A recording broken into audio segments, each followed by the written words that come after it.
দর্শক দেখুন, এটা কিন্তু পাবদা মাছের গ্রুপ। অনেক ভাই বলে যে ভাই আসলে মা মাছটা কত বড়, মাছ আর বড় না হয় তার কিন্তু বাচ্চাও কিন্তু বড় হয় না। দেখুন এটা কিন্তু পাবদা মাছের গ্রুপ।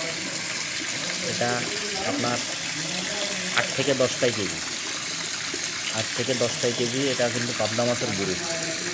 আপনারা যদি এই মাছের ডিম, ধানি কিংবা পোনা মাছ কেউ যদি সংগ্রহ করতে চান, তাহলে আমাদের ভিডিওর উপরে নাম্বার থাকবে, আপনারা যোগাযোগ করলে কিন্তু এই মাছের ডিম, ধানি কিংবা মাছ আপনারা কিন্তু আমাদের কাছ থেকে সংগ্রহ করতে পারবেন। এটা হচ্ছে পাবদা মাছের ডিম। দেখুন এটা কিন্তু অনেক সুন্দর মাছ। এই মাছটা ডিম করার জন্য উঠানো হয়েছে। প্রত্যেকটা মাছই কিন্তু ডিমওয়ালা মাছ। এটা টোটালি মা মাছ।